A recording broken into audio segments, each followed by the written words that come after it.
Bueno, este viernes es el día del sueño, aunque yo creo que casi todos podríamos decir que todos los días es el día del sueño, sobre todo nosotros aquí en la radio, el turno que nos toca madrugar, estamos siempre obsesionados con el sueño. El caso es que este viernes, para conmemorar ese día del sueño, la Cátedra del Sueño de Gomarco ha organizado una jornada que empieza a las 6:30 en el Salón de Actos Sócrates, está en el edificio Rector Sabater de la Universidad de Murcia, en Ronda de Levante, y la jornada es muy interesante porque combina las charlas de dos médicos. Uno de ellos es el doctor Javier Álvarez, que va a hablar de la ciencia del sueño, y Juan Antonio Madrid, que lo tenemos aquí con nosotros, que es catedrático de Fisiología, fundador del Laboratorio de Cronobiología y Sueño de la Universidad de Murcia. Buenos días, Juan Antonio Madrid. Muy buenos días. Solo una puntualización. Venga, yo soy doctor en Fisiología, pero no soy médico. Vale, ok, venga, pues lo corregimos. Sí. Digo que en esta cuarta jornada el tema que ha elegido es Historia del Sueño, y me parece también muy relevante y muy interesante porque, claro, el sueño forma parte de lo que somos y nos ha ayudado o no a evolucionar, ¿no? Es fundamental. Así es. Antes de nada decir que el hecho de que tengamos un día dedicado al sueño no pinta muy bien. Es decir, cuando alguien dice voy a dedicar un día al sueño, cuando en realidad es un tercio de nuestra vida y deberíamos dedicar pues por lo menos un cuatrimestre al tema del sueño, ¿no? Bueno, en cuanto a que el sueño, la forma que tenemos de dormir, forma parte de nuestra evolución como humanos, es algo, absolutamente claro, ¿no? Tenemos tenemos dos modos de dormir. Un sueño que se llama no REM, digamos un sueño lento, tranquilo, que nos recupera física y mentalmente, pero tenemos otro sueño que se llama REM, donde se mueven los ojos debajo de los párpados, donde empezamos a soñar, a crear realidades paralelas, virtuales, que eso ha sido fundamental en la creatividad humana, en la capacidad de resolución de problemas, la creación de religiones, de ritos, de mitos, de narrativas que han cohesionado la sociedad. Esto ha sido uno de los saltos que nos ha permitido evolucionar como humanos más rápido. Bueno, la capacidad de imaginar y de realizar abstracciones, en realidad a lo mejor es lo que nos hace humanos, tal cual, ¿no? Claro, que nos hace humanos. Y es que en los sueños se conectan recuerdos, realidades, nos saltamos el tiempo y el espacio, somos capaces de contactar con personas que hayan muerto, ir hacia adelante, hacia atrás, en un lugar y en otro, fusionar, crear historias, y cuando esas historias se contaban alrededor del fuego en la tribu, y la gente decía, oye, si tú has estado durmiendo a mi lado toda la noche, no te has movido, ¿cómo es posible que tú hayas tenido esta experiencia, ¿no? Pues eso iba creando esa sensación de que nuestro cuerpo tenía algo, una dualidad, un alma que viajaba en el espacio. Y de ahí viene la literatura, de ahí viene todo. Bueno, la literatura es muy rica en el tema del sueño.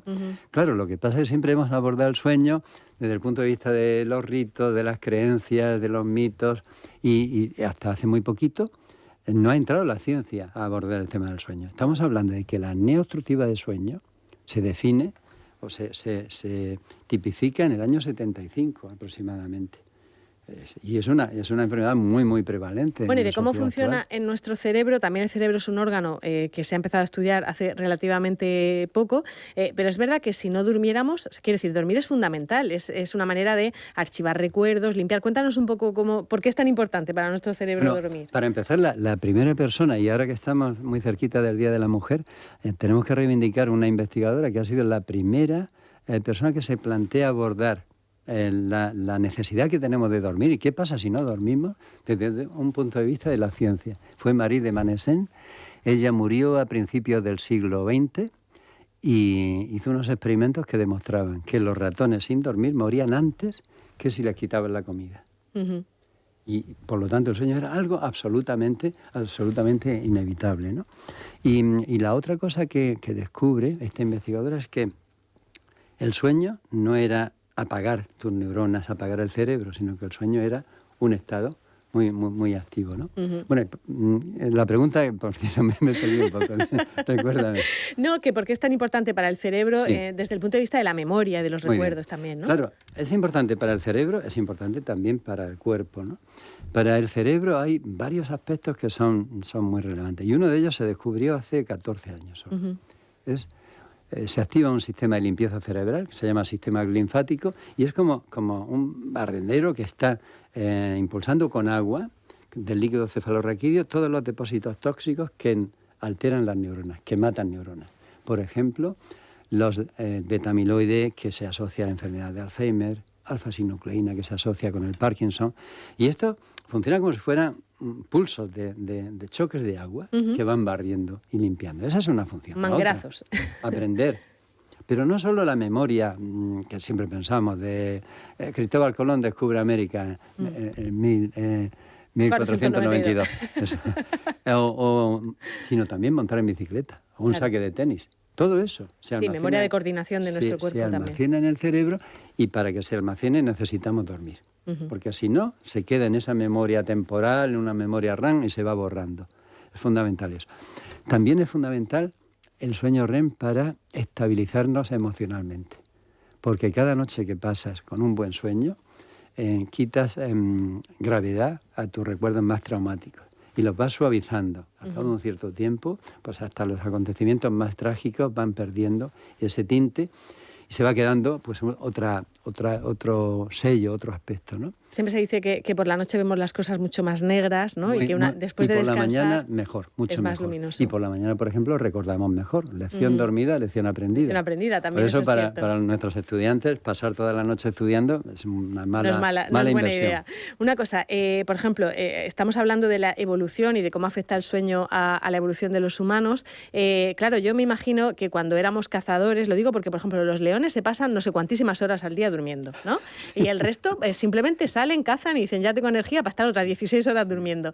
En el principio, nuestros antepasados dormían mucho más que nosotros, solo tenían la necesidad de salir a comer y volver, y hemos ido perdiendo horas de sueño con el tiempo. No. Vamos a entrar en ese tema, pero también decir un poco que el sueño es como el balance coste-beneficio de una empresa. O sea, dormir tiene riesgo. Importantísimo. Te pueden comer. Pueden comer, no cuidas a tu prole, no consigues alimento, no puedes alimentarte. Puedes ser objeto eso de los depredadores, pero es que no te puedes reproducir ni relacionarte.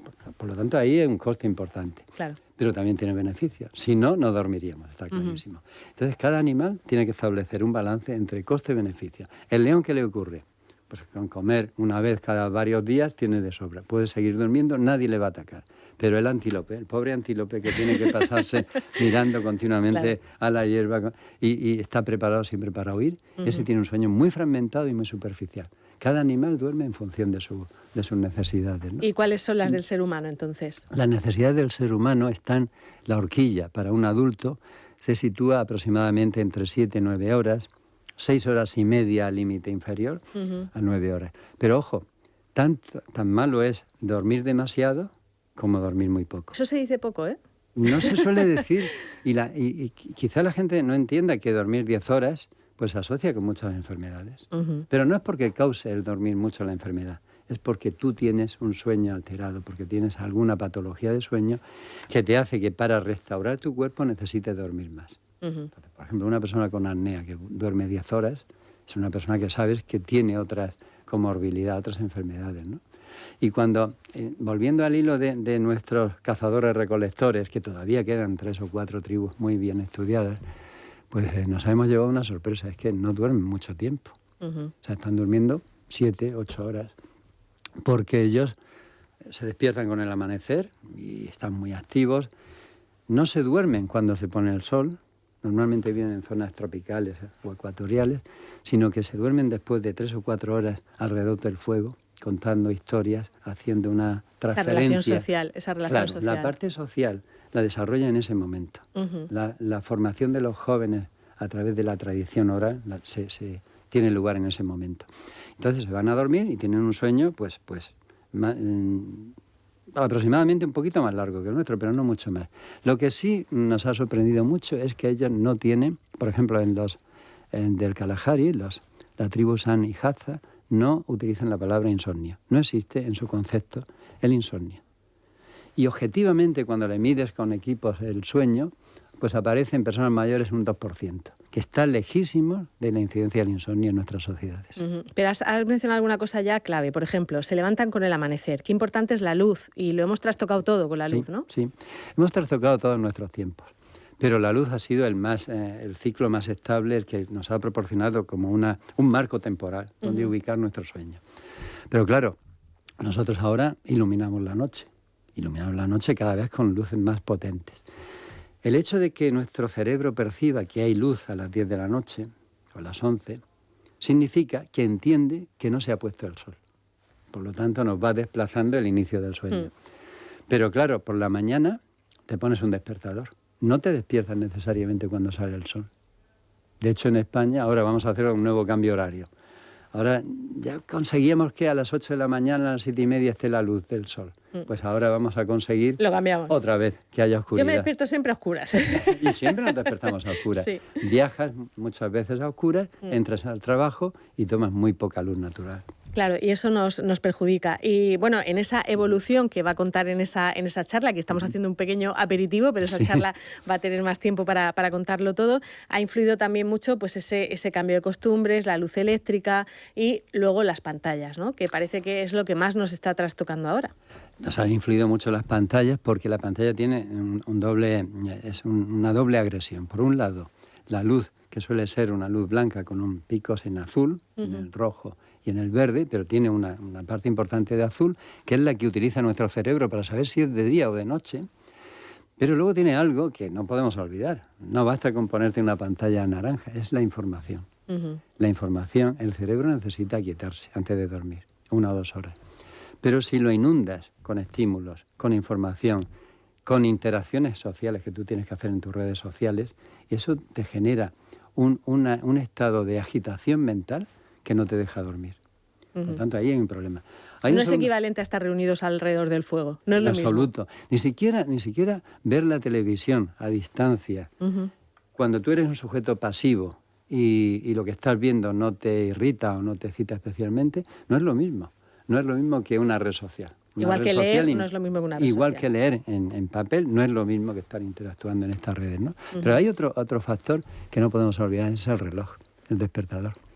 Lo que llamamos tiempo social, que también choca con nuestras necesidades de sueño. Porque claro, si te acuestas muy tarde todos los días, porque hay luz, porque hay pantallas, porque no te relajas, y te pones un despertador a las 6:30 o a las 7, te estás quitando sueño. Estás quitando un ciclo de sueño que es fundamental para tu recuperación. O sea, que deberíamos intentar acostarnos antes, porque lo del despertador parece que no tiene remedio, si uno quiere ganarse el pan. Acostarnos antes quitándote estímulos, porque si no, no te duermes, aunque te acuestes antes, y es peor. Y luego se habla mucho del estrés, del cortisol, que ahora está en boca de todos, ¿no? Eso también nos influye. Sí, porque, bueno, quizás es la causa más generalizada, más importante de la prevalencia del insomnio que tenemos, ¿no? Cuando una persona está muy activa durante el día, es muy competitiva, tiene que atender a 1000 tareas, especialmente mujeres, ¿no? que tienen mucha carga familiar, pero también la carga mental, el trabajo, famosa, la carga mental, ¿no? Pues esa situación te hace que te aumente tu nivel de excitación. Y cuando llega la noche no puedes pedir que apagando el interruptor tu cerebro caiga. Tu cerebro está tan agitado como un mar en una tormenta. Entonces necesita un tiempo de quietud. Eso se lo tienes que dar antes de dormir. Es fundamental tener como un camino hacia el sueño, como unos rituales que cumplas todos los días, que te dé tranquilidad, que te quite esa tensión, ¿no? Que te quite esa excitación. Bueno, pues yo creo que de esto y de otro montón de cosas van a hablar tanto Javier Álvarez como Juan Antonio Madrid en esa charla que empieza el viernes a las 6:30 en el Salón de Actos Sócrates, en el edificio Rector Sabater de la Universidad de Murcia, y supongo que se admitirán preguntas. Lo digo porque con esto del sueño seguro que tienen cola siempre, ¿no? Por supuesto. Con preguntas de los el tema, uno no puede hablar de sueño en una reunión, de una comida, porque entonces aparece como una consulta particular de cada uno. Bueno, pues hemos tenido el privilegio de tenerle aquí un ratito para hablar de todo esto, pero ya saben que el viernes, con esa 4ª jornada Cátedra del Sueño de Gomarco, van a tener la oportunidad de escucharle de manera más extensa e incluso de preguntarle. Muchísimas gracias, doctor. Pues muchas gracias por tener la oportunidad de hablar sobre este tema tan apasionante. Gracias, hasta ahora.